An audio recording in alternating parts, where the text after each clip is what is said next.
ॐ ज्ञानतिमिरन्धस्य ज्ञानञ्जनशलाकया चक्षुरुन्मिलितं येन तस्मै श्रीगुरुवे नमः।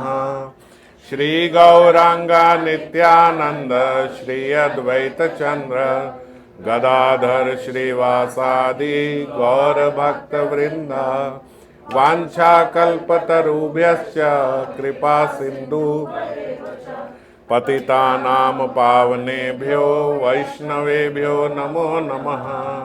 हरे कृष्णा कृष्णा कृष्णा हरे हरे, हरे राम राम राम हरे हरे।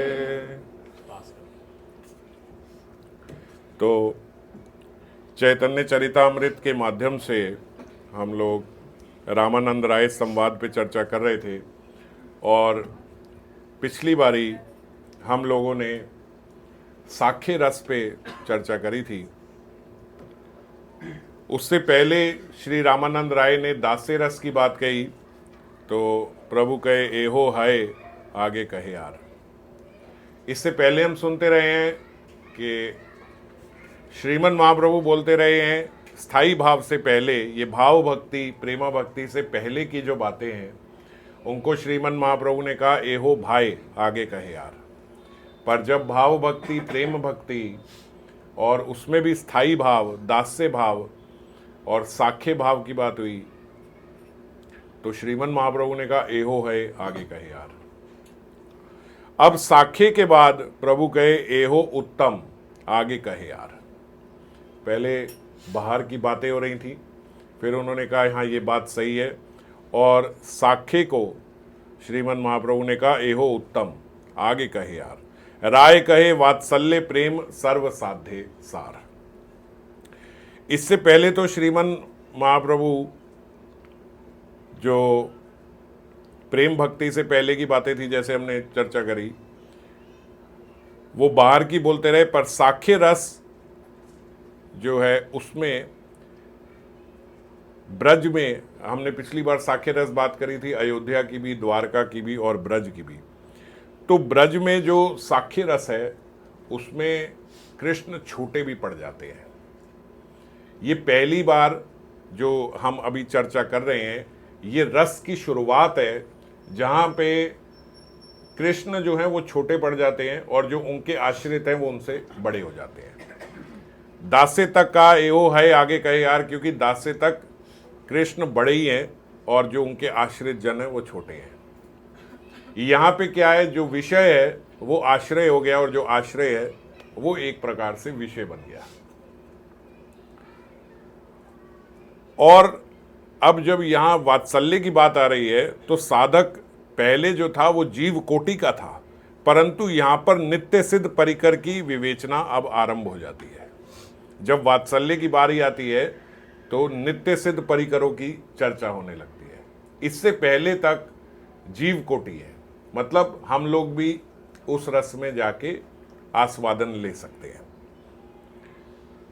शांत और दास्य जो हैं वो तो भगवान के अधीन ही है, हालांकि शांत तो यहाँ है ही नहीं ब्रज भाव में।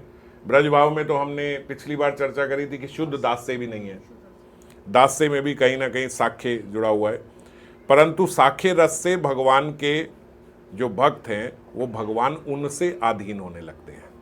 शांत और दास्य वाले उनके अधीन है और साख्य से भगवान उनके अधीन होने लगे। वात्सल्य रस की जब बारी आती है तो उसमें शांत की निष्ठा भी है, जो शांत रस वाले होते हैं उनकी निष्ठा है। दास्य रस के जैसी सेवा भी है और साख्य के जैसा निसंकोच साख्य भाव भी है।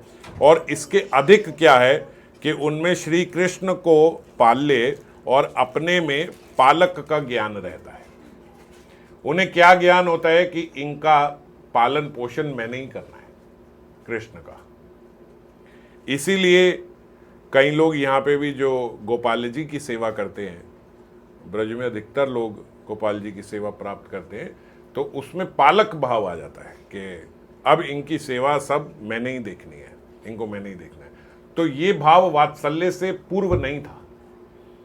उसमें साख्य में चाहे भगवान अधीन हो गए मगर ये भाव नहीं था कि हम जो हैं वो पालक हैं, पर अब इसमें कैसा भाव आया, केवल अधीन ही नहीं, इसमें ऐसा भाव है कि इनका पालन पोषण मैंने ही करना है। इसीलिए शुकदेव गोस्वामी ने जब श्रीमद् भागवतम सुना रहे थे तो परीक्षित महाराज जी ने बीच में उनसे बोला कि नंदा किम अकरोद ब्रह्मा श्रेया एव महोदयम यशोदा च महाभागा पापस यस्य स्तनम हरि। जो इनकी सारी लीलाएं बाल गोपाल की, यशोदा मैया की, नंद बाबा की जब सुखदेव गोस्वामी सुना रहे थे तो परीक्षित महाराज बीच में बोल पड़े, एक बात बताओ सुखदेव जी, ये नंद बाबा ने ऐसा कौन सा सुकृतिमय मंगल पुण्य कार्य किया था जो कृष्ण को उनका पुत्र बनना स्वीकार हुआ, और यशोदा जी ने भी ऐसी कौन सी पुण्यमयी सुकृति की जिसके कारण साक्षात पर ब्रह्म श्री कृष्ण ने उनका स्तनपान भी करा। अब ये बड़ी बात हो गई, तो इसीलिए बीच से राजा परीक्षित जो हैं वो सुखदेव गोस्वामी से पूछे, भाई ऐसा क्या बात हो गई, इतनी बड़ी बात हो गई कि कृष्ण जो हैं वो उनके एकदम अधीन हुए घूम रहे हैं, उनका स्तनपान कर रहे हैं, उनके भूख भूख चिल्ला के रोते हैं उनके सामने, उनकी पादुका लेके ऊपर ऊपर साथ साथ चल रहे हैं, वो उनको उठा रहे हैं, वो रो रहे हैं कि मुझे गोद में उठा लो। ऐसा क्या उन्होंने तपस्या करी है? कहने का तात्पर्य, मैं आपको ये नहीं बता रहा हूं कि उन्होंने क्या तपस्या करी है, क्योंकि वो नित्य सिद्ध है। यशोदा और नंद बाबा नित्य सिद्ध है। कहने का तात्पर्य ये कि सब इस भाव में आते ही परीक्षित महाराज चकित हो गए कि अभी तक की जो बातें सुनी थी वो तो ठीक है, पर ऐसा भाव कैसा किसी ने अर्जित कर लिया कि भगवान एकदम उनके अधीन ही हो गए। भक्ति रसामृत सिंधु में रूप गोस्वामी ने लिखा है, समस्त वेद जिसको यज्ञ पुरुष कहकर और समस्त उपनिषद जो हैं जिन्हें ब्रह्मा कहकर पुकारते हैं, सांख्य शास्त्र जिनको पुरुष कहते हैं और योग्य शास्त्र जिनको परमात्मा कहते हैं, हमारे पंच आदि शास्त्र जिनको हम भगवान कहकर बुलाते हैं, सर्वदा उनकी इतनी महिमा है, लेकिन यशोदा जी उस कृष्ण को अपना पुत्र ही मानती है। ना वो उनको पुरुष रूप में जानती है, ना पर ब्रह्म रूप में, ना यज्ञ पुरुष में, ना भगवान रूप में, वो केवल उनको अपना एक साधारण पुरुष, एक साधारण पुत्र ही अपना जानती है। कैसे पता लगा कि यशोदा जी ने श्रीमद् भागवतम में ही आया, अपनी एक सखी से कहा, सखी ये नंद बाबा जो हैं ये और मैं जो है ना, हमने विष्णु की बहुत उपासना करी है, और उस विष्णु की उपासना के फल स्वरूप ही आज श्री विष्णु के प्रभाव से ये देखो, ये छोटा सा बालक जो है ये पूतना का वध कर पाया है। अरे इसमें इतना बल थोड़ी था कि ये पूतना का वध कर दे, वो तो हमने इतनी विष्णु भक्ति करी है, इसलिए विष्णु की शक्ति ने इसको बचा लिया और पूतना का वध कर लिया। और उसी विष्णु भक्ति के प्रभाव से पवन ने यमल अर्जुन वृक्षों को उखाड़ दिया, हवा ने। इसमें थोड़े ना छोटे से बाल गोपाल में इतना बल था कि ये इतने भारी भारी वृक्ष गिरा देता। ये तो क्योंकि हमने भजन किया है तो उससे हवा आई और हवा से ये यमल अर्जुन के वृक्ष गिर गए। और देखो विष्णु शक्ति का कितना कमाल है कि पूरा का पूरा गिरिराज उस शक्ति ने उठा लिया, और ऐसा प्रतीत हुआ कि जैसे ये छोटा सा लल्ला उठा रहा है। तो उनके भीतर ये भाव प्रवेश कर ही नहीं पाता कि ये भगवान है। वो ये जान ही नहीं पाते, चाहे कितने वेद उपनिषद। हम लोगों के साथ समस्या क्या है कि हम लोग ये मान नहीं पाते कि ये भगवान नहीं है। कितनी बारी हमने ये चर्चा करी कि जो हमारे घर में श्री विग्रह हैं, आप इनका ऐसे ही सेवा कीजिए जैसे आपके घर में साक्षात हरि आए हैं। और ये कोई मानने की बात नहीं है, ये जानने की बात है कि ये साक्षात हरि हैं, और इस स्वरूप में ये आपके अधीन है। विग्रह स्वरूप में भगवान हमारे घर आके हमारे अधीन हो गए, ये उनकी प्रीति का लक्षण है। हम बोलते हैं भगवान हमसे प्रेम करते हैं कि नहीं करते हैं, भगवान तो हमसे प्रेम कर रहे हैं, उनके प्रीति का ये लक्षण है। अगर किसी का इतना प्रेम हो जाए कि वो कहे अच्छा आप मुझे अपने घर ले चलो, जो आप खिलाओगे मैं वो खाऊंगा, जो पिलाओगे मैं पिलाऊंगा, जब कहोगे मैं जहां कहोगे मैं वहां सो जाऊंगा। अगर ऐसा कोई व्यक्ति कहते हैं तो उसकी कितनी प्रीति होगी आपसे। हमें कोई कहे घर आ जाओ, नहीं वो मुझे मेरे बेड पे ही नींद आती है, हम रात नहीं रुकेंगे बस चले जाएंगे, ऐसा हम बोलते हैं नहीं। और अगर कहीं जाना हो तो अपने मन में ही पहले एक इवैल्यूएशन कर लेते कि कहाँ सोएंगे ये लोग, कहाँ सुलाएंगे, एसी है इनके घर में कि नहीं है, एक्स्ट्रा रूम है कि नहीं, कहीं नीचे बोले कि चलो लॉबी में सब सो जाते हैं। तो ये समझ लो, ये सब हमारे यहाँ छोड़ो, ब्रज जाने के लिए भी हमारे भीतर आ जाता है कि एसी कमरा मिलेगा कि नहीं मिलेगा, अभी मौसम उपयुक्त है कि नहीं है जाने के लिए, ये सब हम सोचने लगते हैं। तो ये प्रीति कहाँ है? जब ये सब विचार आने लगा तो प्रीति के लक्षण कहाँ है? नहीं है, हमारे भीतर नहीं है। पर भगवान के भीतर कैसी प्रीति है कि वो विग्रह स्वरूप में आ गए, बिक गए। अच्छा, अब आपके हवाले, आप सुलाओ जहाँ मर्जी सुलाओ, वो तो नहीं देख के आए कि आप गद्दा दोगे कि नहीं दोगे, आप स्वयं एसी में सोओगे, मुझे सुलाओगे कि नहीं सुलाओगे, सर्दी होगी गर्मी होगी, कैसा होगा, कैसा घर होगा, कुछ नहीं। कोई अमीर गरीब ये वो कुछ नहीं देख रहे। तो हम ये सोचते हैं कि भगवान का मेरे से प्रेम नहीं है, भगवान का मेरे से कोई वो नहीं है। भगवान का तो संपूर्ण रूप से आपसे प्रेम है, हमारा भगवान से अभी वो प्रेम नहीं है। हम कहते हैं हमारी भगवान की तो पूर्ण श्रद्धा है हमारे पे, बिना श्रद्धा के कोई आएगा किसी के घर?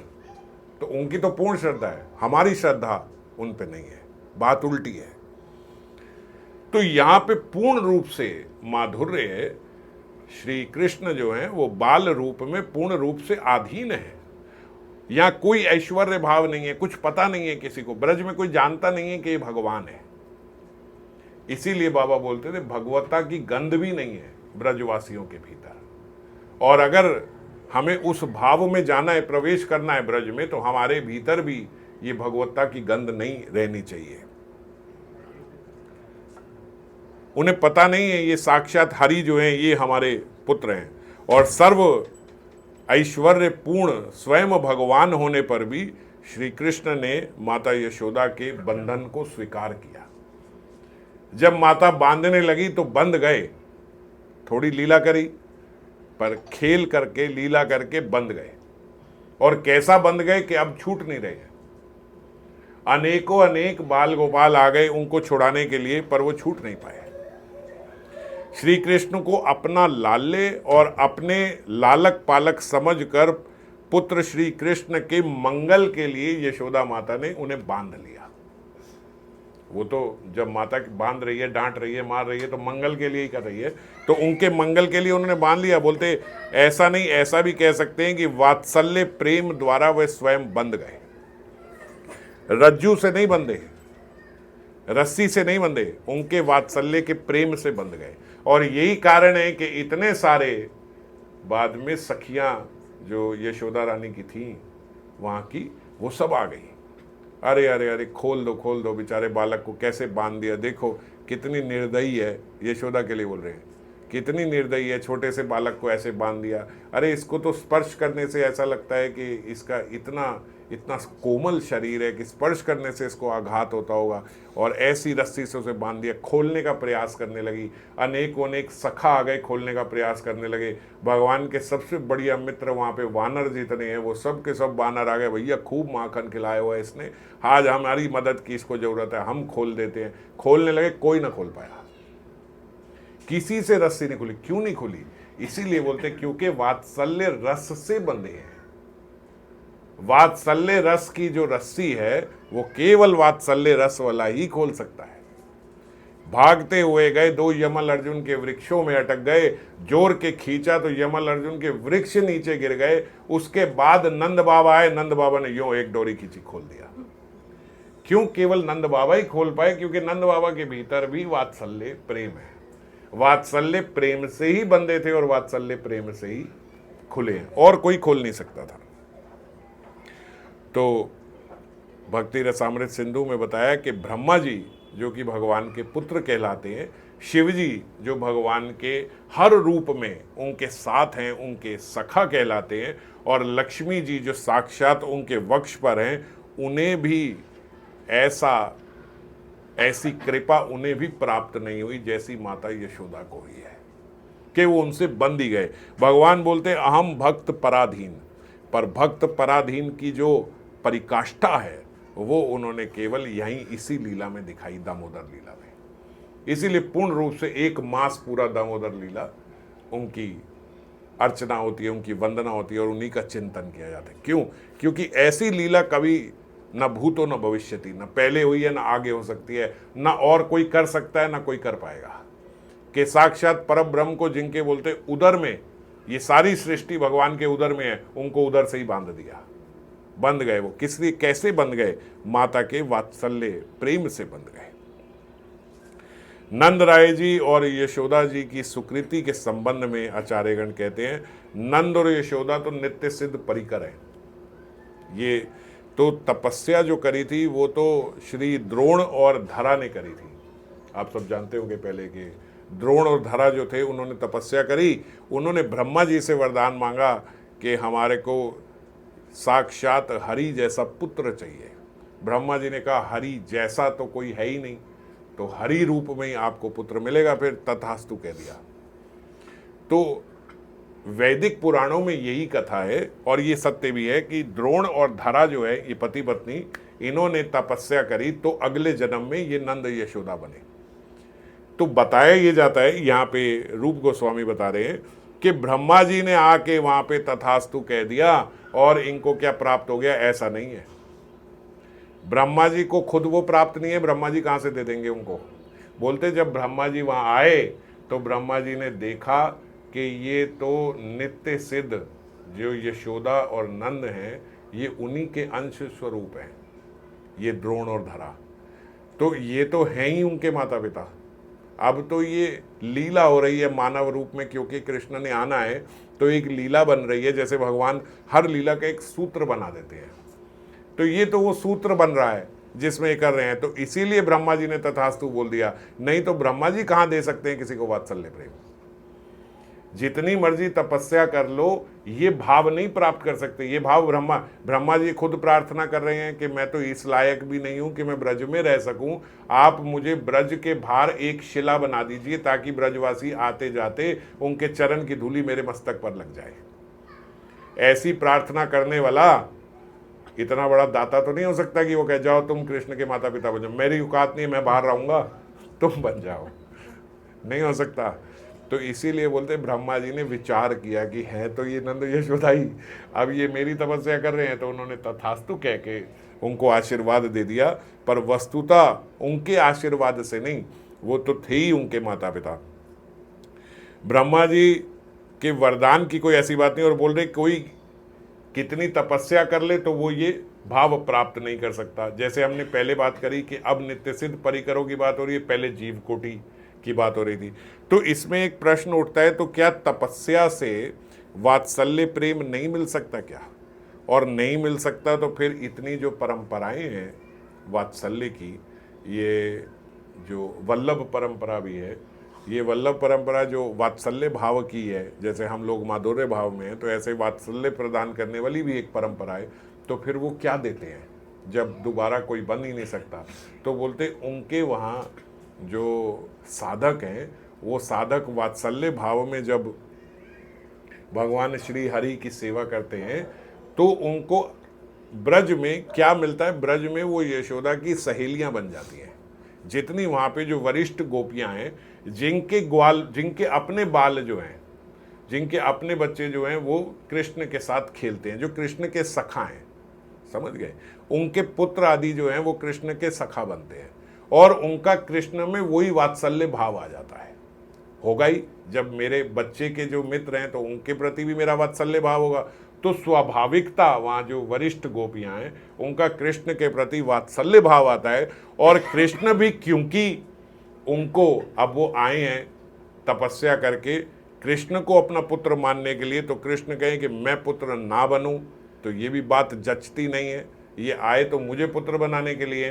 तो जो ब्रह्मा जी की ब्रह्म विमोहन लीला है, जिसमें वो समस्त ग्वाल बाल को चोरी करके ले गए थे और समस्त बछड़ों को ले गए थे, तो उस समय बोलते कृष्ण ने अपना विस्तार किया सबरे बछड़ों के रूप में, और सारे जितने कृष्ण के सखा थे वो सब के सब रूपों में कृष्ण ही आ गए। और फिर जब ऐसा एक श्लोक में भी बताया गया कि जब कृष्ण ने बंसी बजाई तो बोलते उनकी बंसी जो है वो सुनकर जितनी वरिष्ठ गोपियां थी उनके स्तनों से दुग्ध निकलने लगा वात्सल्य भाव में, और उन्होंने अपने अपने पुत्र को उठाकर उनको दुग्ध पान कराया, और उनके पुत्र के माध्यम से पान तो श्री कृष्ण ने ही किया, क्योंकि सबके पुत्र जो हैं वो तो कृष्ण ही बने हुए हैं। तो वो 1 साल तक सबके सब जितनी ब्रज में गोपियां थी, जितनी ब्रज में गौए थी, क्योंकि बछड़े भी सब कृष्ण बन गए, उन सबका स्वाभाविक प्रेम जो है वो अपने बच्चों से वैसा ही हो गया जैसा उनका कृष्ण के प्रति था। ऐसा बोला जाता है कई कई गोपियां, कई कई वरिष्ठ गोपियां जो थीं, जो ब्रजंगनाएं थीं, वो हैरान होने लगी कि ऐसा कैसे हो गया है कि जो आकर्षण मेरा कृष्ण को देख के होता था, जैसे मैं उससे प्रेम करती थी, जैसे वो मुझे इतना प्यारा बच्चा, आज मुझे मेरा बच्चा भी वैसा ही लग रहा है। विपरीत स्थिति है। हम लोग कहते हैं कि दूसरे का बच्चा भी मुझे इतना ही प्यारा है जितना मेरा बच्चा है। वो बोल रही हैं ऐसा कैसे हो गया कि ये भी मुझे उतना ही प्यारा लग रहा है जितना मुझे यशोदा का कृष्ण प्रिय लगता है। वो कन्हैया मुझे जितना प्यारा लगता है, आज क्या हो गया ऐसा कि आज मेरा बच्चा भी मुझे ऐसा ही प्यारा लग रहा है। उल्टी बात है। हम क्या बोलते हैं कि यार क्या ये कितना अच्छा बच्चा है, तो बिल्कुल उतना ही प्यारा लगता है जितना मेरा अपना बच्चा है। वो उल्टा बोल रही हैं। और ये उनका स्वाभाविक प्रेम अपने पुत्र आदि के प्रति कैसे हो गया, क्योंकि उनके पुत्र कृष्ण ही हैं। वो जान नहीं रही हैं क्योंकि वो कृष्ण ही है, इसलिए स्वाभाविकता उनके अपने पुत्र आदि से भी वही प्रेम हो गया जो उनका कृष्ण से था। तो हमारा ये भाव प्राप्त करने के लिए, इससे ऊपर के भाव प्राप्त करने के लिए, जैसे हम अब जब इससे अगली बात करेंगे तो वो माधुर्य की आ जाएगी, तो यहीं पे एक लेवल तो श्रीमन महाप्रभु ने ही ऊपर कर दिया कि अब तो ये भीतर की बात हो गई है, अब तो और भीतर की बात हो गई। तो इस भाव को प्राप्त करने के लिए पहले हमने चर्चा करी थी कि भाव भक्ति में आने के लिए हमें किन किन गुणों की आवश्यकता है जो हमें ग्रहण करने होंगे, और जब इससे ऊपर की बात हो जाएगी तो आज जब वात्सल्य और वात्सल्य के ऊपर फिर माधुर्य की चर्चा करेगी, जब इस कोटि की साधना हमें करनी होगी तो क्या हमारे अंदर गुण आना चाहिए। तो सबसे पहला गुण बताया गया कि भक्तों के भीतर विरक्ति का गुण होना चाहिए। अगर इस संसार में उसके भीतर आसक्ति बनी रहेगी, अगर अपने देह से, अपने देह के सम्मान से हमारी आसक्ति बनी रहेगी, अपने रिश्तेदारों से, इन सब से हमारी आसक्ति बनी रहेगी, तो फिर हमारा इस भाव में प्रवेश करना दुष्कर है। अब जैसे जो हम ब्रजंगनाओं की अभी कथा सुन रहे हैं, तो क्या है, अपने से उतना प्रेम नहीं है जितना यशोदा के कृष्ण से प्रेम है। जितना उनके पुत्र से प्रेम है यशोदा के, उतना प्रेम तो अपने पुत्र से भी नहीं है। तो ये भाव जब आएगा तभी, अभी तो ये वात्सल्य भाव है, फिर माधुर्य की तो आप काफी सुन ही चुके हो। तो वो गोपियों का जो प्रेम है वो उस स्तर तक कैसे पहुंचेंगे अगर हम यहां पे मेरा मेरा मेरा ही करते रहेंगे। 4 बच्चों की लड़ाई हो जाए तो माता ये देखती, मेरे बच्चे को तो नहीं किसी ने कुछ कहा, मेरे बच्चे को। और कहीं तो ऐसा इतना आसक्त हैं कि वो बात ही करती, मेरा मेरा बच्चा, मेरा बच्चा, मेरे बच्चे को ऐसे क्यों, नाम लेके भी बात नहीं करती। जब बात करती है तो मेरा बच्चा बीच में आता है। तो ये भाव जब तक हमारे भीतर है, ये बीमारी है, इसको बोलते मोह की बीमारी। ये अत्यधिक आसक्ति जो है ये बीमारी बन गई है, ये रोग बन गया है, क्योंकि हम इस देह में इतना प्रवेश कर गए हैं और इतना इस देह संबंधी को मेरा मेरा डाल दिया कि हम अपने बच्चे का नाम तक लेके नहीं बोलते उसको, मैं मेरा ये। कई लोग चर्चा करते हैं मेरा ये, मेरा वो करके, ऐसे ही करके बात करते, इतना ये अत्यधिक रोग है। कुंती महारानी जब स्तुति कर रही हैं तो ये तो हमने चर्चा करी थी कि वो बोल रही हैं कि मेरी अपने पुत्रों से भी जो आसक्ति है वो भी काट दो। ये प्रार्थना कर रही हैं कृष्ण से, और कृष्ण को एक बड़ी मजे की बात बोल रही है, त्वयि एव नाथेन मुहुर विपद गानाथ। जो उन्होंने प्रार्थना करी उसमें बड़ी जोर का शब्द बोला, त्वयि एव नाथेन, एक आप ही मेरे नाथ हो, बस और कोई नहीं है। यहां हम सबको अपना अपना अपना मान ले, आप भी हो। हम कृष्ण को बोलते हैं आप भी हो, पहले तो हम उनको मानते ही नहीं कि आप भी हो। अगर कोई संकट आ जाए, कोई ऐसी बात हो जाए, तो सबसे पहले हम देखते हैं कि अब यहाँ पे जो ये आर्थिक विपदा आई है, किससे ले सकते हैं, कौन हेल्प कर सकता है। कोई हमारी गवर्नमेंट में कोई बात हो जाए तो हम बोलते हैं कौन उच्च अधिकारी है, हम सबसे पहले ये सोचने लगते हैं मेरे आसपास कौन है, उससे बात करूं। बच्चे का एडमिशन कराना, हम सब किसकी अप्रोच लगाएं, किसको देखें, कौन है, ये वाला डीलर है, ये पैसे लेके करा देगा, ये मुफ्त में करा देगा, इससे बात करें। मुझे जॉब की प्रमोशन चाहिए, तो हम बड़े सारे नाथ हैं हमारे, हम कहीं किसी को नाथ बना लेते हैं, कभी किसी को नाथ बना लेते हैं, कभी किसी को बना लेते हैं। जब मैं ये बोल रहा हूँ त्वयि एव नाथेन, तो हमारे मन में आते तो यार हमारे भी एक ही नाथ है, हम भी और किसी को नहीं मान रहे। पर अब आप उदाहरण से समझ रहे हो कि कहाँ कहाँ कितनी कितनी जगह हमें किसी का पता लगे भैया ये हमारे डिस्काउंट दिला सकता है हमें हमारी शॉपिंग में। हाँ उस सुनो, वो आप कह रहे थे ना आपका वो जान पहचान का हो ये तो कुंती महारानी क्या कह रही, त्वयि एव नाथेन, बस आप हो और कोई नहीं है। ये बहुत भारी बात है अगर हम भीतर से अपने ये सोच लें तो। ये हम जो बोलते हैं, ये जैसे मैं बोल रहा हूं ना, इतनी अत्यधिक असक, ये मेरा पति, ये मेरा बच्चा, वो मेरा भाई, आप जानते ना वो मेरा भाई, वो मेरे पिताजी को नहीं जानते, इस तरीके से हम लोग वो नहीं जानते। ये क्या है, हमारा उनमें नाथ भाव है कि तुम समझ नहीं हो वो कौन है, वो कितना उच्च अधिकारी है, वो ये है, वो है, ये हम ऐसा बोल देते हैं। और कुंती महारानी जिनके 5 पांडव पुत्र हैं, जिनके पास अर्जुन है, युधिष्ठिर हैं, नकुल सहदेव हैं, वो क्या बोल रही हैं, कर्ण भी उन्हीं के हैं, वो जानती हैं।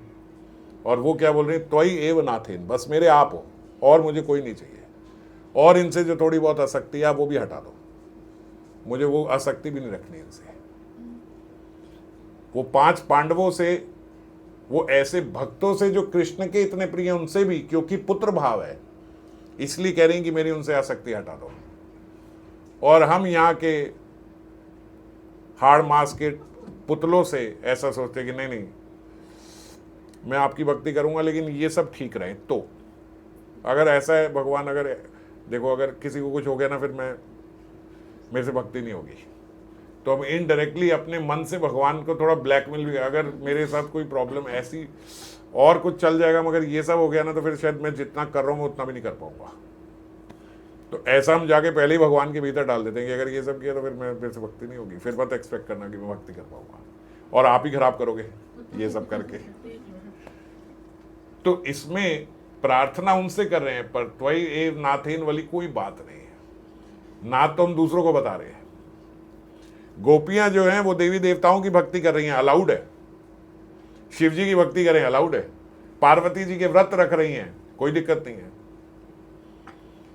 साधक को मना किया जाता है, वहां उच्च कोटि की गोपियां जो हैं, क्यों? क्योंकि वो उनके व्रत रख के कृष्ण को मांग रही हैं। और हम तो एकादशी व्रत रख के भी कई लोग उसकी महिमा पढ़ लेते हैं, भैया क्या क्या है पहले ये बता दो, थोड़ी मोटिवेशन मिलती है व्रत रखने की। क्या बोलते हैं उसको, वो महिमा नहीं, क्या बोलते, महात्मा, महात्म, महात्मा, वो महात्मा ही लगता है मेरे को सच में। ये करने का ये महात्मा, ये करने का ये महात्मा, भाई मुझे मत बताया करो महात्मा, जो थोड़ा बहुत प्रेम है वो भी खत्म हो जाएगा, वो भी महात्मा में घुस जाएगा।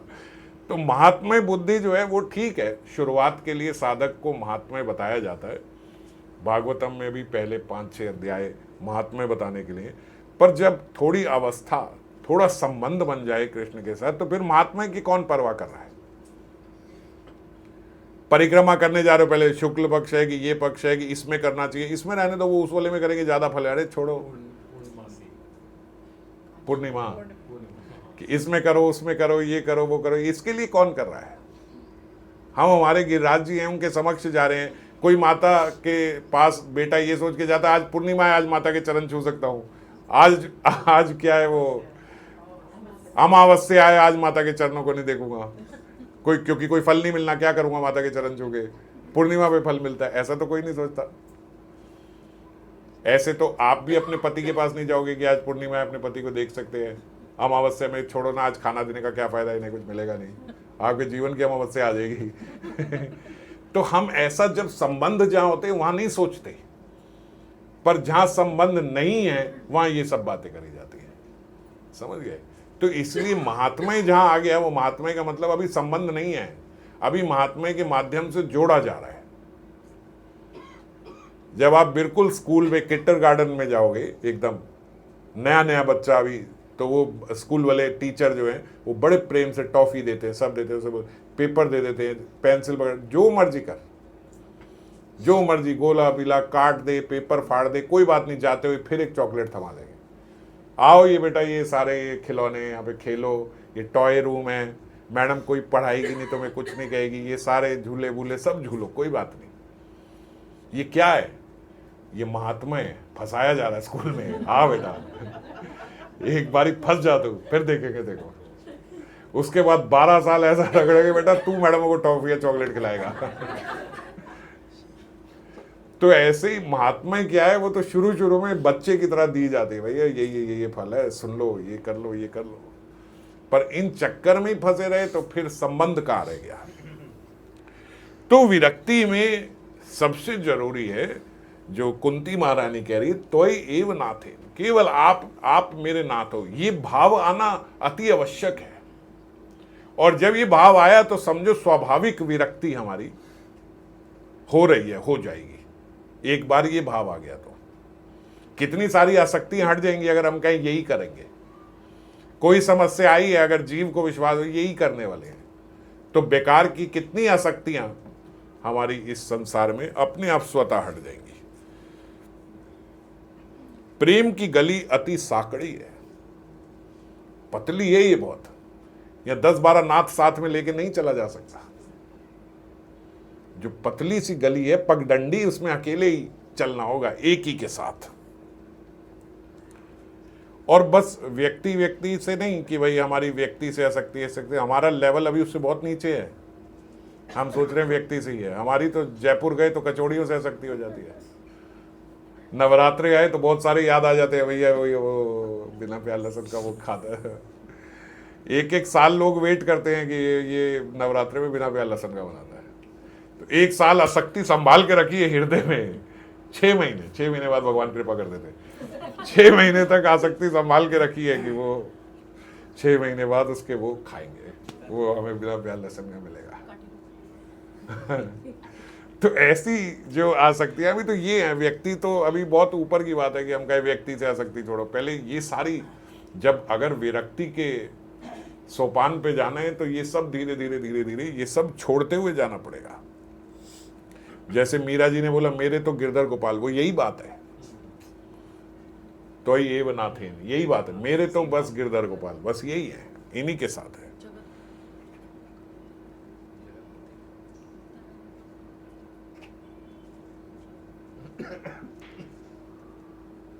हमने पहले जो गुणों की चर्चा करी थी उसमें भी था भागवत गुण आख्यान, कि हम भगवान के गुणों की चर्चा करें। याद है जो 9 गुणों की चर्चा करी थी, तो भगवत गुण आख्यान उसमें एक गुण था, और ये गुण तब आ सकता है जब हम भगवान को ही अपना नाथ जाने। अगर हम भगवान के अलावा किसी और को अपना माने बैठे तो फिर हमारे भीतर ये गुण आ नहीं सकता, फिर हम उसी की बातें करेंगे। अगर आपको देखना है कि इस व्यक्ति की आसक्ति सबसे ज्यादा किससे है, बड़ा आसान तरीका है, 1 घंटा उससे बात करो, उसमें देखो सबसे ज्यादा ये बात किसकी करते हैं, आपको पता लग जाएगा इनकी आसक्ति किससे है। जैसे बड़ा स्वाभाविक है, एक छोटे बच्चे की माँ के साथ बात करो, वो 10 मिनट के बाद अपने बच्चे की बात करनी शुरू कर देगी, और उसके बाद आधा घंटा आपको अपने बच्चे की शरारतें ही बताती रहेगी। तो ये क्यों होता है? क्योंकि आसक्ति पूर्ण रूप से उसी में है। जिसका विवाह नहीं हुआ लड़की का, होने वाला है, निर्धारित हो गया इससे होना है कोर्टशिप पीरियड में, उससे आप 15 मिनट बात करो, 15 मिनट में 10 मिनट उसी की बात करेगी। अभी इससे 1 सेकंड में पता लग जाता है कि आसक्ति किधर है। और एक बार शादी हो जाए फिर 1 महीने बाद बात करो तो अपनी सास की बात करेगी। वहां ऑपोजिट आ सकती है, द्वेष हो गया। तो जिससे भी हमें देखना, अत्यधिक द्वेष किससे है, अत्यधिक आसक्ति किससे है। आसक्ति का ही परवर्टेड रूप है जो द्वेष हो गया। ये हमें देखना किससे है, तो सबसे ज्यादा आपको पता लग जाएगा। 15-20 मिनट बात कर लो, 15-20 मिनट में वही व्यक्ति ले आएगा। पर जब त्वयि एव नाथेन वाली अवस्था में पहुंचेंगे तो भक्त क्या करता है, भक्त के साथ बात करो, वो थोड़ी देर में फिर अपने ठाकुर जी की बात करना शुरू कर देगा। आप कोई बात करो, वो फिर ठाकुर जी की कोई ना कोई लीला की बात शुरू कर देगा। तो उससे पता लगता है कि हाँ, इनकी आसक्ति पूर्ण रूप से उसमें है। समझिए, ये लक्षण है। हम अपने भीतर देखें, दूसरे को मत देखना। हम जब बात करते हैं, घंटों बात करते हैं, घंटों में हमारे भीतर कहीं ठाकुर जी की चर्चा नहीं आती। इधर उधर इसकी उसकी सब बात करते रहेंगे, या राग की या द्वेष की। दो ही चीजें हमारे साथ पूर्ण रूप से चिपकी हुई हैं। या तो किसी के साथ अत्यधिक आसक्ति होगी राग रूप में, नहीं तो द्वेष रूप में। और जिसकी भी होगी तो वो 10-15 मिनट में घूम के फिर वही अपने राग या अपने द्वेष की बात करने लगेगा। पर अगर किसी की आसक्ति लालजू से होगी तो बात करेगा ब्रज की, वृंदावन की, किशोरी जी की। तब तो बात करेगा ना, जब वहां थोड़ी भी आसक्ति हो। मैं तो कितने भक्तों को बोलता हूँ कि महीना हो गया आपसे बात करते हो, आपने कभी आज तक कोई लीला की बात नहीं करी, कभी कोई कथा में से एक क्वेश्चन नहीं पूछा आपने, कभी कोई चर्चा नहीं करी कि ये बात करी थी, वो बात करी थी। क्यों? क्योंकि वहां कोई राग रहा ही नहीं, है ही नहीं, उधर से कोई लेना देना नहीं है।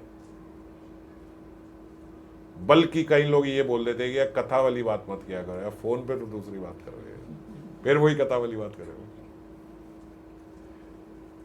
आप सब जानते हो कितने लोग ये बोल देते हैं। थोड़ी सी बात के बाद वो बोलते कथा वाली बात मत करो आप। तो मैंने कहा भाई, जो कथा में बोलते वही तो असलियत है, और कौन सी बात? बोले नहीं, अभी दूसरी बात करो। संसार में जिसमें बहुत आसक्ति है ना हमारी, उसमें अगर हम ठाकुर जी के दर्शन करने लग जाएं तो ही विरक्ति हो जाएगी। ये एक सरल तरीका है। मान लो हमारी विरक्ति हो नहीं रही है तो एक और सरल तरीका है, जहां आपकी जिससे बहुत ज्यादा आसक्ति है उसमें भगवान के दर्शन करो। जैसे पुत्र में बड़ी आसक्ति है तो हम ठाकुर जी पुत्र रूप में आए हैं, ये कृष्ण ही है जो पुत्र रूप में आए हैं, ये मेरे गिरिराज जी हैं, ये मेरे निताई गौरी हैं जो मेरे पुत्र रूप में आए हैं। इस प्रकार से क्योंकि है तो सही है, बात तो यही है, सबके भीतर भगवान ही तो हैं, वही तो रूप लेके आए हैं। आप समझ गए? वही तो मुझे मेरे कर्मों का फल देने के लिए अनेकों अनेक रूप में आए हैं। हर परिस्थिति में, जो परिस्थिति हो, चाहे अच्छी परिस्थिति हो चाहे विपरीत परिस्थिति, अच्छी में भी कोई बहुत अच्छा आपको पुरस्कार मिल गया, प्रमोशन मिल गई, कोई बड़ा प्रेम करने लगा, तब भी सोचो ये इनकी कृपा है तो ये प्रेम कर रहे हैं। कोई आपको बड़ी रिस्पेक्ट दे रहा है, समझो कृपा वहां से हो रही है तो आज ये आपको रिस्पेक्ट दे रहे हैं। कोई आपकी बेइज्जती कर रहा है तो भी समझो ये चाह रहे हैं तो बेइज्जती हो रही है, कुछ सिखाना चाह रहे होंगे। कड़वी दवाई जब दी जाती है तो डॉक्टर को थप्पड़ नहीं मारा जाता, समझा जाता है। हम समझते हैं ना इस समय कड़वी दवाई की आवश्यकता है, वरना रोग ठीक नहीं होगा। समझ जाते हो कि नहीं समझ जाते डॉक्टर के पास जाके? और जब यहां संसार में भगवान किसी के माध्यम से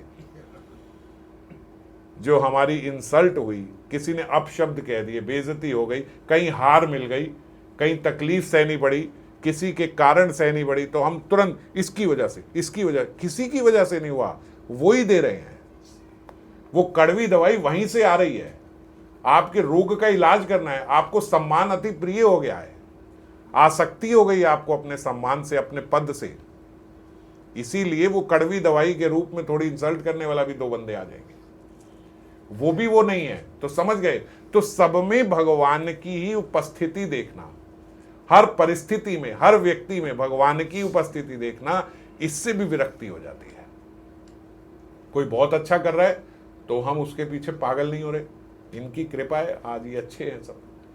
कोई बहुत बुरा कर रहा है तो भी इनसे द्वेष नहीं है, वो ये दे रहे हैं। अगर भगवान ना चाहे तो कोई व्यक्ति आपको कुछ बोल सकता है, कोई अपशब्द बोल सकता है, आपको किसी ने थप्पड़ मार दिया, अगर भगवान की इच्छा नहीं है तो कोई हाथ लगा सकता है? नहीं लगा सकता। तो अगर किसी ने थप्पड़ मारा तो इनकी इच्छा से ही मारा है ना, है ना? तो ऐसे जब हम सब में भगवान की उपस्थिति देख लेते हैं तो स्वाभाविक विरक्ति हो जाती है। ये प्लान बी है। प्लान ए क्या है? विरक्ति रखो संसार ऐसे, नहीं मेरे को इससे मन नहीं लगाना, ये बहुत अच्छा है, होगा, मुझे नहीं। इतने पक्के हम हैं नहीं, इतने पक्के नहीं हैं हम। नवरात्रे आ गए, खाना आ गया, सामने रख दिया, जो हमारा फेवरेट है वो सब हमारे सामने आ गया, मैं नहीं खाऊंगा। आप इतने पक्के हो नहीं। तो जहां जो जो व्यक्ति है उन सब में भगवान की उपस्थिति, जो परिस्थिति है, अच्छी परिस्थिति है, बुरी परिस्थिति है, सब में भगवान की उपस्थिति। मेरा कोई परिश्रम नहीं है कहीं कुछ करने को, जो भगवान देना चाहें वो दे देंगे। अगर ऐसा करके आप जीवन व्यतीत करोगे तो भी आपकी स्वाभाविक विरक्ति आ जाएगी। मैं नहीं भाग रहा हूं कहीं जाके कुछ खाने के लिए, इसके लिए, उसके लिए। कई बार भगवान लाड करके दिलवा देते, ये ले, आप दिलवा दो तो ठीक है, आप ना दिलवा दो तो भी ठीक है, मैं कहीं नहीं भाग रहा। तो ये भी विरक्ति ले आता है, समझ गए? अगर इतने हमारे भीतर दम नहीं है कि हम ना कर सके, तो हम सब में भगवान की उपस्थिति देख लें।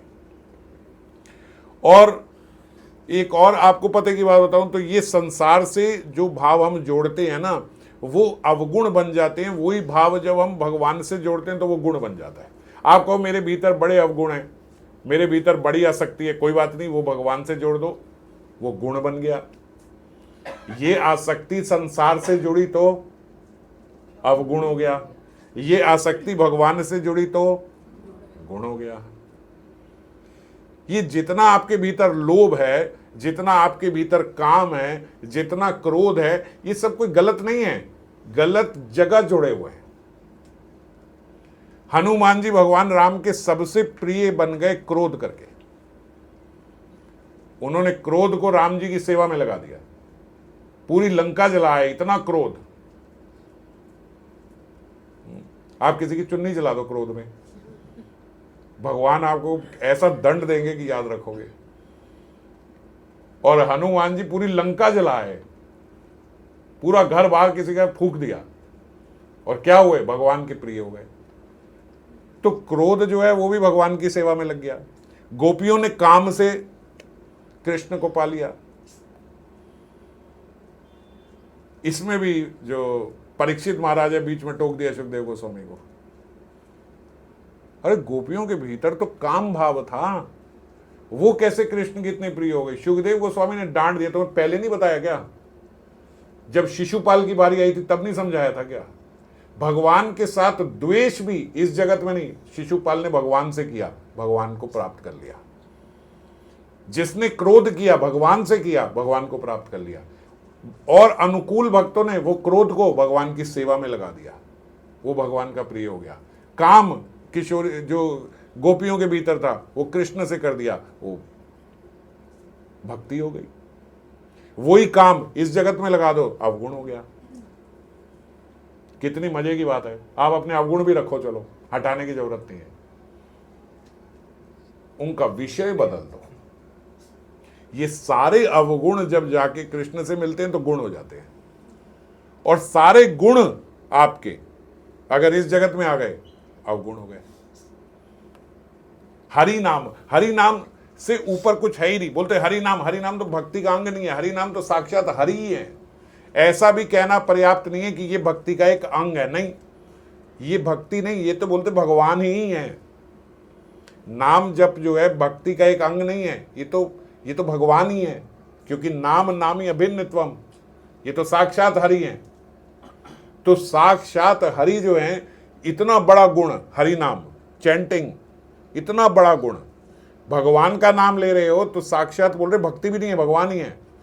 अब यही नाम आप यहां संसार में किसी का लेना शुरू कर दो तो ये तो मोह में पागल हो गया, मर गया बेचारा, इतनी अत्यधिक शक्ति, ये तो कुछ नहीं होगा इसका। वो जो अपनी पत्नी के आगे छाता लेके चलते थे, धनुर्दास जी नाम था, धनुर्दास जी थे ना, धनुर्दास जी, वो इतना पत्नी से आसक्त, सोते भी नहीं थे तो उसका हाथ अपने ऊपर रख लेते थे, कहीं मुझे छोड़ के ना चली जाए। रास्ते में चलते थे तो अपनी पत्नी के ऊपर छाता करके चलते थे, कहीं धूप में काली ना हो जाए। और छाता करते हुए ये मुझे दिखती रहे इसलिए उल्टा चलते थे, उसके आगे छाता रख के उल्टा उल्टा चल रहे हैं और उसको देखे जा रहे हैं। पीछे चलूंगा तो देखूंगा कैसे, साइड पे भी चलूंगा तो कैसे देखूंगा, उल्टा चलते थे। सारे रास्ते में लोग उनको देखते थे, भाई क्या आदमी है, और सब मजाक उड़ाते थे। संत महात्माओं को पता लगा ये ऐसा है धनुर्दास। पूरे शहर में हल्ला मच गया, भैया क्या है ये धनुर्दास यार, एक क्षण के लिए अपनी पत्नी को नहीं छोड़ता, छाता करके भी रास्ते में उल्टा उल्टा चलता है कि मैं देखता जाऊंगा साथ साथ। उन्होंने कहा ऐसे ही लोग भक्त बनते हैं, इतनी अत्यधिक आसक्ति जो है, बस इसका विषय बदल दो। रंग जी के मंदिर में बोला, उन्होंने बोला भैया इधर आ, पागल है क्या तू अपनी पत्नी के लिए? बोला पागल हूं। हाँ वो पागल क्यों इतना करता है? बोलता है इससे ज्यादा सुंदर मैंने आज तक कुछ देखा ही नहीं, पागल हूं मैं इसके रूप के पीछे। बोले अच्छा रूप के पीछे पागल है? बोले अगर इससे ज्यादा रूपवान कोई दिखा दो। बोले हो ही नहीं सकता, पॉसिबल ही नहीं, मैंने इस पूरे संसार में इससे सुंदर कोई देखा नहीं। बोले हम दिखाएंगे। अच्छा दिखा दो। अगर दिखा दिया तो? बोले फिर तुम्हें पागलपन तो मेरा पता ही है, वो तो मशहूर ही है पागलपन, तो तुम मेरा जानते ही हो, दिखा दो। गोस्वामी जी ने कृपा करी, रंग जी का मंदिर में लेके गए। रंग जी को, कन्हैया का ही मंदिर है, रंग जी को बोला भैया आज जो है ठाकुर जी इसको मजा चिखा दो। और जब वो बोलते वहां लेके गए तो जैसे ही उन्होंने द्वार खोले, आज वो गोसाई जी की कृपा से ठाकुर जी का स्वरूप जो है साक्षात वो उसको दिख रहा है धनुर्दास को। अब ये धनुर्दास पे कृपा कैसे हुई? उसका एक अवगुण जो इतना गाढ़ा संसार में लगा हुआ था, वो उन्होंने सोचा इसको वहां लगा दूं। और उनकी कृपा से जब उसको वो ठाकुर जी के दर्शन हुए, भैया बीवी को छोड़ के पागल हो गए ठाकुर जी के पीछे। उसके बाद से हमेशा हर क्षण बस जैसे बीवी के लिए था ऐसे उनके लिए, बीवी सब छोड़ दी उसने और सिद्ध भक्त हो गया। तो क्या हुआ? बिल्वा मंगल ठाकुर भी ऐसे ही थे, तुलसीदास जी वो भी ऐसे ही थे, जिनसे आसक्ति थी उन्हीं को बाद में गुरु मान लिया, और उन्हीं को गुरु माना तो वही आसक्ति पूर्ण रूप से भगवान में हो गई। समय थोड़ी लगा है बिल्वा मंगल ठाकुर को बदलने में, समय थोड़ी लगा तुलसीदास जी को बदलने में, ये धनुर्दास जी को बदलने में। इनका क्या था? वेश्यागामी थे बिल्वा मंगल ठाकुर। अब इससे ज्यादा पतित जीव क्या होगा? मगर वही वेश्या में जब गुरु भाव आ गया, अब वही आसक्ति भगवान में लग गई तो सिद्ध महात्मा हो गए। वृंदावन पहुंचे नहीं थे अभी, रास्ते में ही कन्हैया ने हाथ पकड़ लिया था कि बाबा मैं लेके चलूंगा आपको। रास्ते में ही, अभी यहां से निकले वृंदावन पहुंचे नहीं, रास्ते में पहले ही मिल गए कन्हैया। हमारी चप्पल घिस गई जा जाके वहां पे, कोई साक्षात्कार नहीं हो रहा। कैसे? क्योंकि वही पूर्ण आसक्ति, वही अवगुण जो इस संसार में था वो वहां लगा दिया। तो विरक्ति का ये बड़ा सरल तरीका है। आपसे नहीं छूट रहा ना छोड़ो, आपसे अवगुण नहीं हट रहे ना हटाओ, वो अवगुण भी वहां लगा दो, वो गुण बन जाएंगे। कोई गुण ऐसा नहीं है जो संसार में लगा दो तो गुण ही रहे, वो अवगुण बन जाएगा, और कोई अवगुण ऐसा नहीं है जो भगवान में लगा दो तो वो अवगुण रहे, वो गुण बन जाएगा। समझ गए? ये केवल गुण है। अच्छे या बुरे तो हमारे पे है कि हमने कहां लगाया है। अच्छे से अच्छा गुण संसार में लगाया वो अवगुण हो गया, बुरे से बुरा गुण उनके साथ लगाया वो गुण हो गया, अच्छा हो गया। समझ गए? तो ये सरल तरीका है। प्लान ए नहीं बन रहा, प्लान बी चल जाएगा। आप कुछ छोड़ो मत, कुछ बदलना नहीं है, कोई बहुत एक्सरसाइज नहीं करनी, बहुत अभ्यास नहीं करना, बस जो जैसे हम हमारे पास है वो हमने उधर लगा दिया उनकी सेवा में।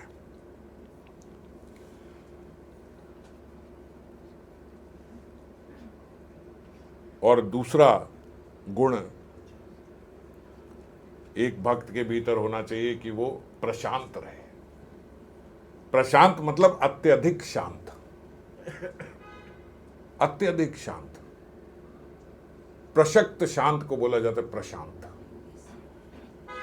और प्रशक्त शांत का मतलब ये नहीं कि वो बोले नहीं, चुप रहे। ज्यादा बोलने वाला जो है वो भक्ति नहीं कर सकता, ऐसा नहीं है। शांत का मतलब है, प्रशांत का मतलब है कि वो, उसका मन जो है वो मौन रहे। समझ गए? मन को संभालना सीखे। मन को शांत रखना सीखे। मन की शांति जो है वो प्रशांत भक्त है। अगर मन शांत नहीं है तो फिर वो व्यक्ति ठीक रूप से भजन नहीं कर पाएगा।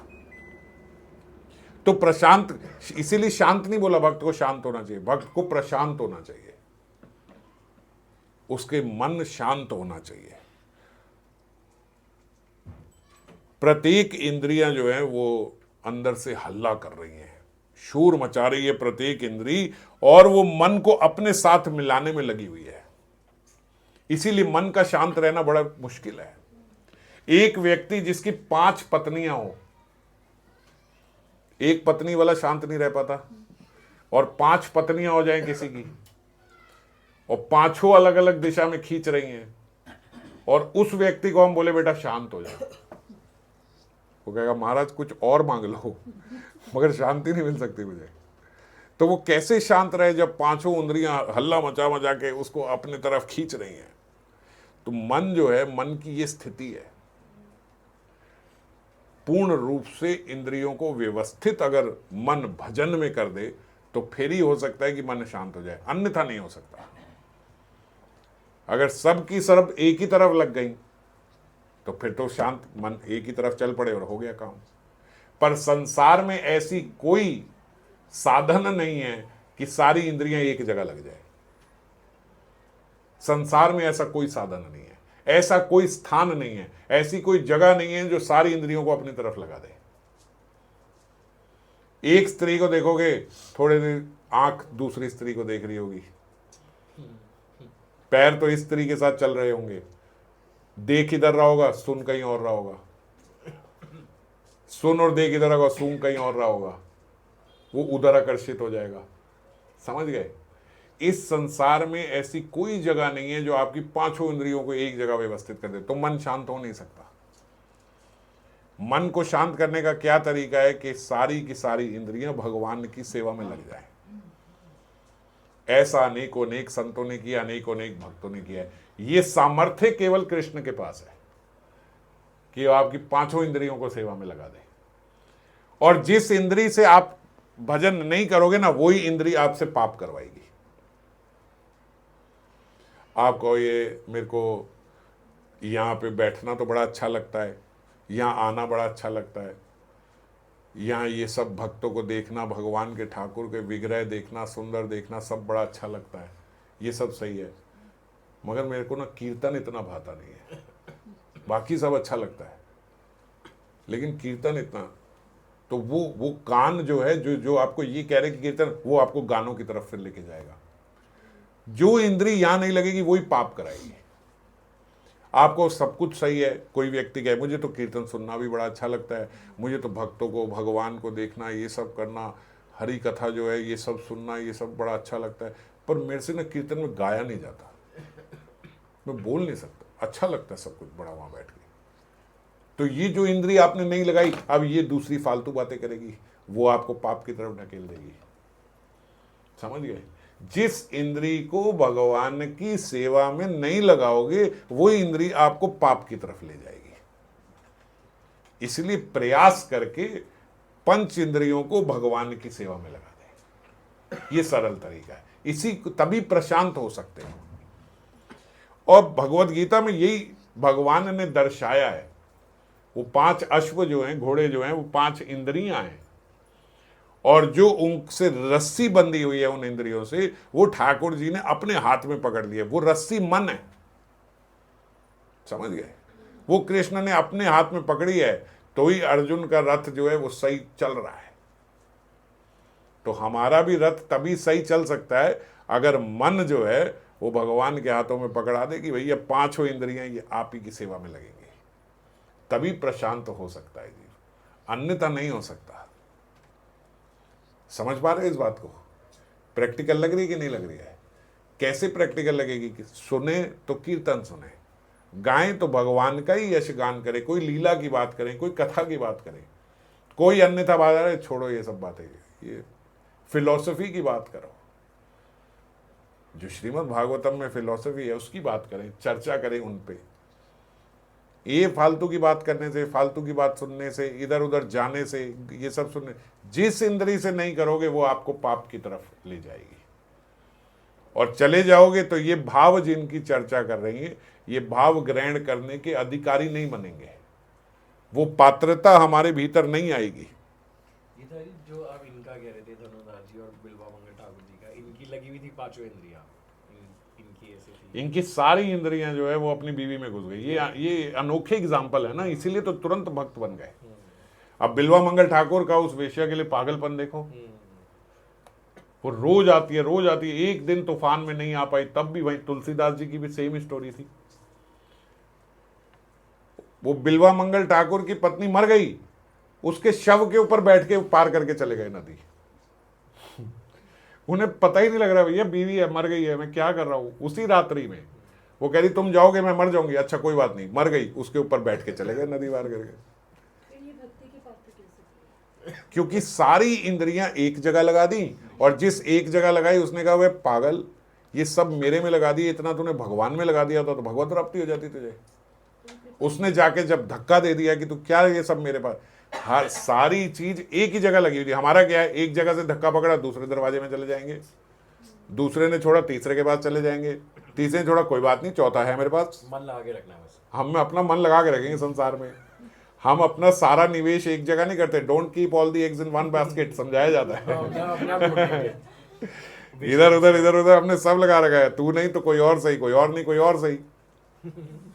पर जीना तो है ना, ऐसे ही बोलते हैं ना, देखो आप बोल भी रहे वहां, जीना तो है तो जीना है नहीं, मर जाना है।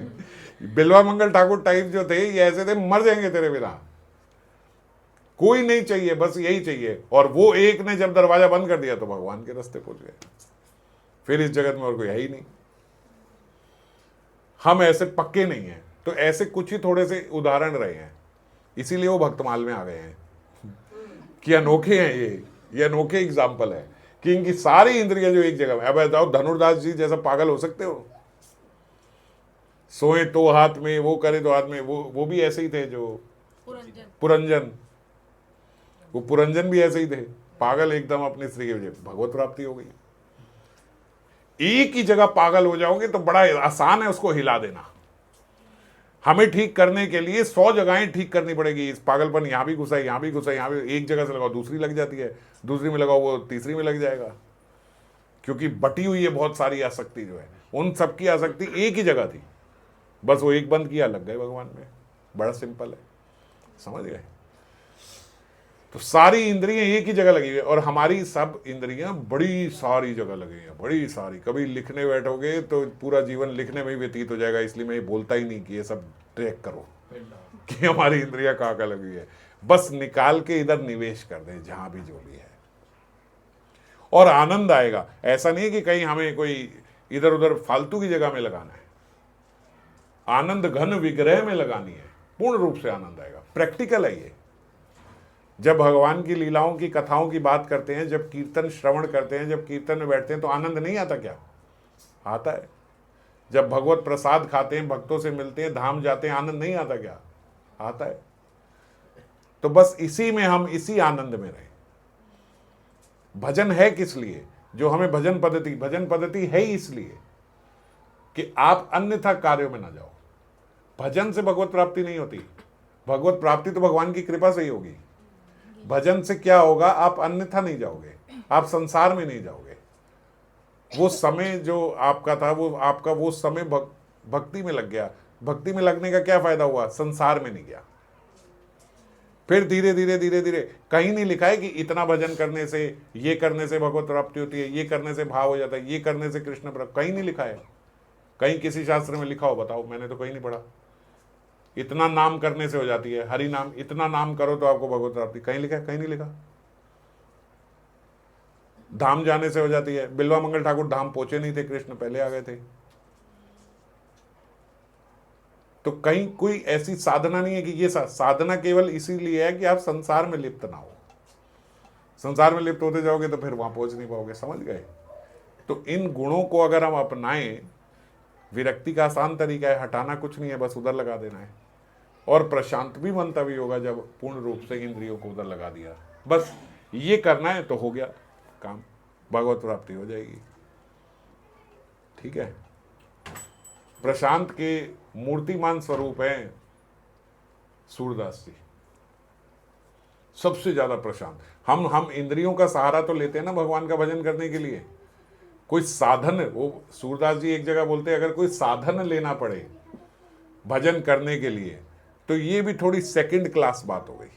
फर्स्ट क्लास बात क्या है कि किसी साधन की आवश्यकता ही नहीं है। आप बोलोगे भैया आज हम कथा में नहीं है, क्यों नहीं आए? वो गाड़ी खराब थी हमारी इसलिए नहीं आए। अब गाड़ी खराब नहीं तो कैसे आ जाएंगे? बाइक स्कूटी खराब हो गई, कैसे पहुंचेंगे? आज के बाहर निकले, बड़ी तेज बारिश आ रही थी, नहीं हो पाएगा। और भक्त जो है वो कोई साधन की वजह, छोड़ो ना आज नहीं है कोई बात नहीं, वहां तो जाना ही है, ऐसे भी लोग हैं। आप बोलो वृंदावन, अरे अभी तो बड़ी गर्मी चल रही है, ऐसे मौसम में वृंदावन नहीं जाया जा सकता। वो कोई भक्त होगा वो देखेगा ही नहीं, वो सोचते ही नहीं। तो सूरदास जी जो है कोई साधन नहीं, इंद्रिय भी नहीं, आंखें भी नहीं, समझ गए? और जहां जब जाते थे तो बोलते पहले ही जो दर्शन होते थे उस दर्शन पे पद गा रहे हैं, पद गा रहे हैं, उसमें भगवान ने आज क्या वस्त्र क्या आभूषण पहने हैं वो पहले ही बता देते हैं सूरदास जी। और कौन है? अंधे हैं। लोगों को डाउट हो गया कि आंखें तो नहीं है, ये कैसे बता देते हैं? ऐसे भक्त जो हैं ये पता है कैसे कर देते हैं? ये कई भक्तों का स्वभाव होता है, थोड़ा सा मेरा भी है ऐसा करने में, कि हम पहले ही सोच लेते हैं भाई मंदिर जाना है। तो कुछ भक्तों को मैंने सुना भी है, मैं वस्त्रों में नहीं सोचता, वो सोच लेते हैं अगर आज भगवान ने पीले वस्त्र पहने होंगे ना तो समझूंगा कि भगवान मेरे से प्रीति करते हैं। मतलब थोड़ा मन में ऐसा बना लेते हैं, एक लक्षण बना लेते हैं कि अगर आज गया और अगर आज पीले ही वस्त्र हुए तो समझ जाऊंगा कि आज भगवान मेरे से खुश है, ऐसा हम सोच लेते हैं। तो मेरे जैसे कुछ भक्त भी, हम पहले अगर नीले रंग की पगड़ी हुई और कहीं लाल हुआ और थोड़ा सा अगर हरा हुआ और कोई ना कोई तो मिल ही जाता है तो ऐसा लगा चलो भगवान आज खुश है, मतलब स्माइल ऐसी होनी चाहिए, भगवान नहीं है तो आज खुश नहीं है। तो ऐसा हम सोच लेते हैं, ऐसी बात बनाते थे। मतलब भगवान के साथ कुछ भी बना लेना में कोई असत्य नहीं है, मिथ्या नहीं है कुछ भी। तो ऐसा पहले ही, तो सूरदास जी पहले ही सोच के जाते थे। ये संतों की वाणी आपको बता रहा हूं, ऐसे नहीं है कि भगवान उनको दर्शन दे के पहले बता, वो भगवान को बता अगर आज आपकी नीली पग हुई और आपकी नीली धोती हुई और ये मोतियन की माला आपने पहनी हुई तो समझूंगा कि आपकी मेरे से प्रीति है। ये सोच के गए। आज ठाकुर जी ने वही, सूरदास जी ने जो सोचा है वही वस्त्र उन्होंने, जो पंडित जी हैं उनके मन में, गोस्वाई जी के वही मन में डाल दी, आज यही पहना, वही पहनी हुई है। ये बात बोलते, ये बात नहीं है कि वो वहां जाते थे तो भगवान उनको, वो पहले वो वस्त्र धारण करा के जाते थे। जो बड़े भक्त हैं उनकी ये बात होती है, वो सोच के जाते थे कि आज आपने पीले रंग की ऐसे धोती पहनी हो और आपने नीले रंग का कुर्ता, उस पर अपना पद गान कर दिया, उस पर ये, उस पर ये, उस पर ऐसी लटकन लगी हो, ये लगी हो। ठाकुर जी ने गोसाई जी को वही आदेश दे के वही वस्त्र पहन लिए, वहां गए हैं, वो तो वही पद गा रहे हैं जो उन्होंने आज पहनाया, वो पहने हुए। समझ गए? तो जहां वो दर्शन करने जाते हैं, जहां उनकी श्रद्धा है, वहां पहले ही, मैंने पहले भी आप लोगों को बताया था कि एक माता जी हैं, वो कई वर्षों से जो बिहारी जी है उनका स्मरण करती हैं, करते करते करते करते अभी कुछ वर्षों पहले तो जान खबर मिली थी, अभी पता नहीं कहाँ किस अवस्था में है, तब वो 90 कुछ साल की थी। तो बोलते वो यहाँ दिल्ली में बैठ के वहाँ रोज बांके बिहारी जी का बता देते हैं कि आज उसने ये वस्त्र पहने हैं, आज बांके बिहारी जी की ये झांकी, आज ये दर्शन, यहां बैठ के बता देती थी। कोई फोटो नहीं, कुछ नहीं, स्मरण से। तो कुछ भक्तों को स्मरण में भगवान आके दर्शन देते, और कुछ भक्त ऐसे हैं वो भगवान का श्रृंगार करते हैं, और जो करते हैं वो वही करवाते हैं भगवान। उल्टी बात है, ये नहीं है कि वो करा हुआ है तो वो उनके स्मरण में आ गए, वो उन्होंने करा है तो भगवान ने वो करा लिया है, वो उन्होंने करा लिया। हम तो जानते ही नहीं, हम हम विग्रह के दर्शन करना भी ठीक, हम आंख खोल के ठीक से दर्शन नहीं कर पाते क्योंकि मन शांत नहीं है। गोविंद देव जी ने बंसी पधराई हुई है, गोपीनाथ जी ने पहनाई, राधा रमन जी ने, तो बंसी सुनाई क्यों नहीं देती? कहीं कहीं भक्तों को सुनाई देती है, कहीं कहीं भक्तों के साथ गोविंद देव जी बात करते हैं, कहीं कहीं भक्तों के साथ चर्चा होती है, हमें क्यों नहीं सुनाई देती? क्योंकि शांत नहीं है हम। भगवान को पहले तू शांत तो हो जा, तो मैं बोलूं, तेरा बोलना बंद होगा तो मैं बोलूंगा ना। हमारा इतना चलता रहता है, मुंह से तो सुन के इतने पक्के हो गए, चलो मुंह से नहीं मांगेंगे, लेकिन मन तो पूरी कहानी सुना रहा है और वो चुप हो ही नहीं रहा है, तो वो उनकी कब सुनोगे?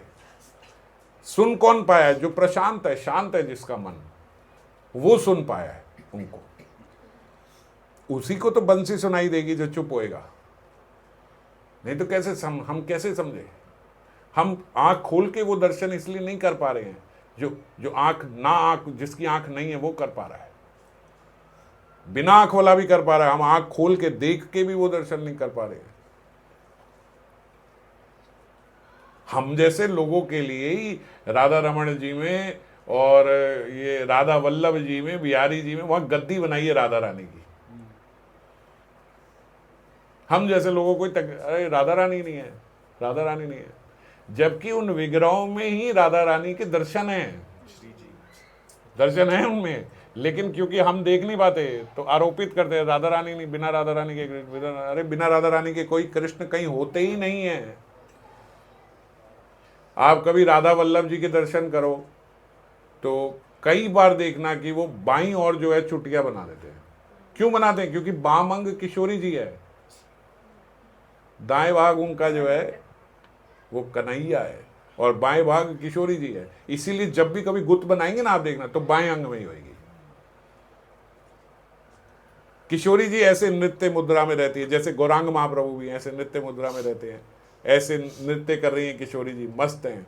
तो आप श्रीनाथ जी के दर्शन करो, श्रीनाथ जी का एक हाथ ऐसे और एक ऐसे, ऐसे ही है ना, तो एक बोलते बाएं वाला ऐसे है, बाएं वाला क्या है? ये किशोरी जी है, और दाएं वाला ऐसे खड़े,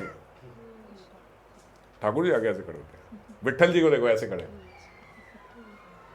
तो एक हाथ से वो बाएं, अपने दाएं अंग से तो ऐसे खड़े हैं और बाएं अंग से किशोरी जी ऐसे खड़े। तो दर्शन है दोनों में, किशोरी जी के भी और कृष्ण के भी। अब ये दर्शन हम खुली आंख से नहीं कर पा रहे और बिना आंख वाले समझा रहे हैं, ये दर्शन है। ये दुर्दशा है हमारी। क्यों है? क्योंकि मन शांत नहीं है। जब मन शांत होगा तो ये बातें समझ में आएंगी, तो ये सब दिखने लगेगा, तो सब रेसिप्रोकेशन होगी। भगवान रेसिप्रोकेशन हृदय में कर रहे हैं, मगर आपके पास समय कहाँ है थोड़ा शांत रह के हृदय की भी सुनने को? हाँ, इतनी तेज मन चलता है, ये करना, ऐसे करना, ऐसे करना, ऐसे कैसे होगा? ये ऐसे होगा ही नहीं, ये मुझे ये करना पड़ेगा, ये। अरे भगवान भीतर से बोल रहे हैं, पुकार रहे हैं, ऐसे करना है, ये करना है, छट ऐसे नहीं होगा, ये करना। छोटे बालक की तरह हम तो है, ये सब कुछ नहीं। और जो व्यक्ति शांत है वो बैठा है 10 मिनट 15 1 घंटे में भगवान की कृपा से रेसिप्रोकेशन होगी, ये ऐसे करना चाहिए, वो वैसा कर रहा है। कितने लोग ऐसे रेसिप्रोकेशन में ऐसा सब कर रहे हो कि मुझे भी नहीं पता था कि ऐसा करना है, तो भगवान उनके माध्यम से करा देते हैं। समझ रहे हो? वो भगवान ही उनको चला रहे हैं। वो किसको चला सकते हैं? जो अपनी नहीं चला रहा है। जो अपनी चलाने में लगा वो उसको कैसे भगवान चलाएंगे? वो तो अपनी चला ही रहा है। तो मन जब शांत होगा तब हम पात्र बनेंगे कि भगवान हमारे भीतर प्रवेश करें, भगवान हमारे भीतर लीला करें, भगवान हमारे भीतर वो भावों का आदान प्रदान कर सके। समझ गए? ये भी वही करेंगे, ये भी वही करेंगे। हम अपनी साधना से नहीं कर सकते। आपको अगर किसी दिन बड़ा प्रेम आ रहा है, आपके प्रेम अश्रु बह रहे हैं, आपका भाव बड़ा आ रहा है, आपका भाव नहीं आ रहा है, भगवान का आपके प्रति भाव आ रहा है, इसीलिए आप ये फील कर पा रहे हो। आपको बड़ी याद आ रही है गोविंद देव जी की, बड़ा मन कर रहा है उनके दर्शन। गोविंद देव जी याद कर रहे हैं आपको, समझो इस बात को, तो आपके भीतर ये भाव उमड़ रहा है। क्योंकि वो याद कर रहे हैं, वो महाकृपालु हैं, उनका भाव, उनकी श्रद्धा आप पे पूरी है, उनका प्रेम आपसे पूरा है, हमारा नहीं है। समझ गए? जब कभी हमारे भीतर ये शुद्ध भाव आ रहा है, जब कभी हमारा मन कर रहा है आज भजन कर, वो याद कर रहे हैं, वो कर रहे हैं तो आप कर पा रहे हो। और किसके भीतर है? जब थोड़ा मन शांत किया है। आप कभी भी देख लेना, आपके भीतर भाव उदय होगा तभी जब थोड़ा देर के लिए आपका मन शांत होगा। इसीलिए मैं कई कई भक्तों को ये बात समझाया करता हूं, अगर कोई कीमत भी देनी पड़ी अपने मन शांत करने के लिए, दे दो। थोड़ा पैसा फालतू लग जाए, थोड़ा कुछ ये लग जाए, लेकिन मन शांत हो जाए, बहुत अच्छी बात है। सबसे सर्वोच्च चीज इस जगत में मन की शांति है। खरीद लो। कोई काम करने में आपका 10,000 रुपया लगता है, आप सोचो नहीं थोड़ी चिक चिक करके भैंसबाजी करके 1 हफ्ता बार्गेनिंग करके 8,000 में हो जाएगा, कोई जरूरत नहीं 10 में करा लो। वो 1 हफ्ते में मन शांति तो रहेगी। इतना चिल्ला चिल्ली कर अगर आप अफोर्ड कर सकते हो तो आप समझो कि आपने 2,000 फालतू देके अपने मन की शांति खरीद ली। हम बहुत सारी बार्गेनिंग करके, ये करके, गाली गलौज करके, ये करके, वो करके किसी से 100-200 रुपये छुड़वा लेते हैं, बड़े बहादुर बनते हैं। हमने 200 रुपये कम में लेके आए। तू कितने की लेके आई? 800-600 वो पता लगता है 400 की कोई और वो मना कर रहा था, मैंने कहा मेरे को चाहिए नहीं, मैं आ गई। फिर वो फोन करता रहा, फिर ये रहा, फिर वो रहा, फिर वो 2-3 दिन हम मरते रहे, करते रहे। 1-2 बार गए, 600 की दे दी उसने। बड़े खुश हो गए आप। वो 3 दिन जो आपका मन अशांत रहा, जो आपके जीवन के 72 घंटे खराब हो गए, उसमें कोई लेना देना नहीं है हमारा। वो तो हमारे पास बहुत है। मगर वो 200 रुपये अपने बचा लिए। अगर 200 रुपये की इतनी कीमत आपको लगती है कि आप अपने 72 घंटे दे सकते हो 200 रुपये के पीछे, तो फिर ठीक है, फिर ठीक है। अगर आपको अपने 72 घंटे कम लगते हैं और 200 रुपये ज़्यादा लगते हैं, अगर हम इतने गरीब हैं तो ठीक है। और अगर हमें लगता है कि हम अफोर्ड कर सकते हैं 200 रुपये में अपने 72 घंटे खरीद ले, भाई ये करोड़ों रुपया लगा लो, एक क्षण नहीं आखिरी में खरीद पाओगे। तो 200 रुपये में अगर आपको 2-3 दिन मिल जाते हैं तो इससे बड़ी कोई बात हो सकती है क्या? तो इसीलिए इस प्रकार से अपना जीवन, इस प्रकार से अपना स्वभाव रखें। 2 पैसे फालतू लग जाए पर शांति बनी रहे, बहुत अच्छी बात है। थोड़ा सेक्रीफाइस करना पड़ जाए मगर चर्चा खत्म हो गई, शांत हो गई, बहुत अच्छी बात है। किसी से बड़ी कर करके अपनी मनवा भी लिया आपने, आपस में लड़ते रहे। क्या ईगो की लड़ाई है? मेरी मान लीजिए ऐसा होना चाहिए, ऐसा होना चाहिए, ऐसा होना चाहिए। 2 भाई लड़ रहे हैं, किस लिए लड़ रहे हैं? भैया गाड़ी सफेद लेनी है, वो कह रहा काली लेनी है। अब भैया तुम 1 हफ्ता लड़ने के बाद चाहे सफेद आ गई, चाहे काली आ गई, चाहे कुछ भी आ गया, वो 1 हफ्ता तो खराब हो गया। तो ईगो की लड़ाई कितनी बारी हम लोग लड़ के अपना समय खराब है। तो मन कैसे प्रशांत होगा? कहाँ मन की शांति क्या है? ये ठीक है, तू ये कर ले, चल कोई बात नहीं। हम अपने मन की शांति खरीद लेना। हमें छोड़ो, आपको जो करना करो। तो आपने क्या किया? शांति खरीद ली। और भक्त जो होता है, इसीलिए बोलते हैं कृष्ण भक्त बड़ा चतुर। वो समझता है ये सब नहीं चाहिए, मुझे शांति चाहिए, मैं वो खरीद लूँ बस, बाकी सब तुम रखो। संसारी जगत को ये नहीं चाहिए और हमें शांति चाहिए। तो इसीलिए इसको समझो और जैसा अपना स्वभाव, अपना दिनचर्या सब ऐसी बनाए कि मन शांत बना रहे। मन शांत होगा तो ही हम ये भावों को ग्रहण कर पाएंगे, हम इसका पात्र बन पाएंगे। समय आज बहुत हो गया, अगली बार फिर हम लोग चर्चा करेंगे वात्सल्य के ऊपर, मधुर रहेगी। ठीक है, जय राधे।